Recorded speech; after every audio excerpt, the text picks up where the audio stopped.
मुन्ना बजरंगी उर्फ प्रेम प्रकाश का जन्म साल 1967 में हुआ था। कहा जाता है कि मुन्ना को कम उम्र में ही हथियार रखने का शौक हो गया था, लिहाजा नाबालिग अवस्था में ही वो जुर्म की काली दुनिया में आ गया। मुन्ना बजरंगी ने सिर्फ 5वीं क्लास तक पढ़ाई की थी।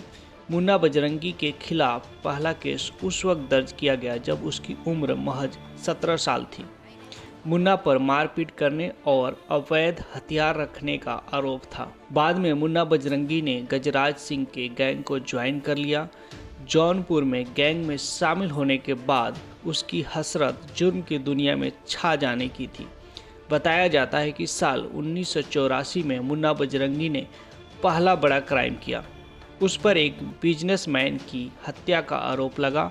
इसके बाद मुन्ना बजरंगी पर भारतीय जनता पार्टी के नेता रामचंद्र सिंह की हत्या का भी आरोप लगा। बताया जाता है कि 90 के दशक में मुन्ना बजरंगी ने मुख्तार अंसारी के गैंग को ज्वाइन किया।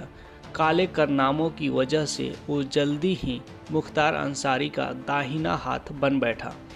कहा जाता है कि मऊ से ही अंसारी गैंग चलता था और पूरे पूर्वांचल में इस गैंग का दबदबा था।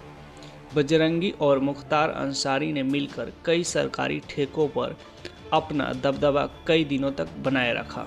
बीजेपी के विधायक कृष्णानंद राय की हत्या में भी मुन्ना बजरंगी का आरोप लगे थे। बीजेपी के विधायक कृष्णानंद राय की हत्या में भी मुन्ना बजरंगी पर आरोप लगे थे।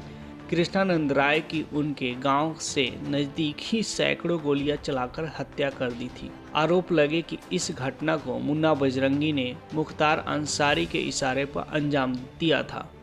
कहा जाता है कि कृष्णानंद राय के सिर पर माफिया डॉन ब्रजेश सिंह का हाथ था। पूर्वांचल में मुख्तार और ब्रजेश सिंह गैंग में अदावती की कहानी पुरानी है।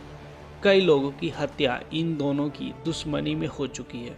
कहा जाता है कि इस हत्याकांड के कुछ दिनों बाद मुन्ना बजरंगी के मुख्तार अंसारी से संबंध खराब हो गए।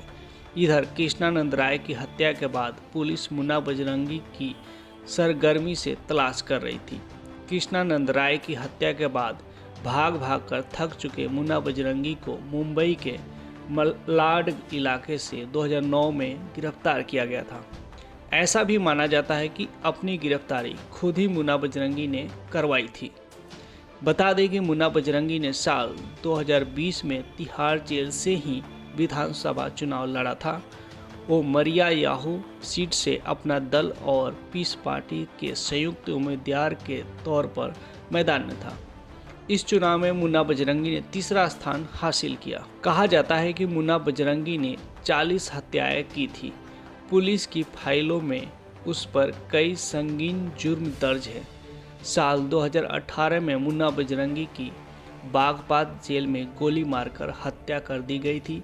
इस हत्या का आरोप एक और कुख्यात गैंगस्टर सुनील राठी पर लगा था।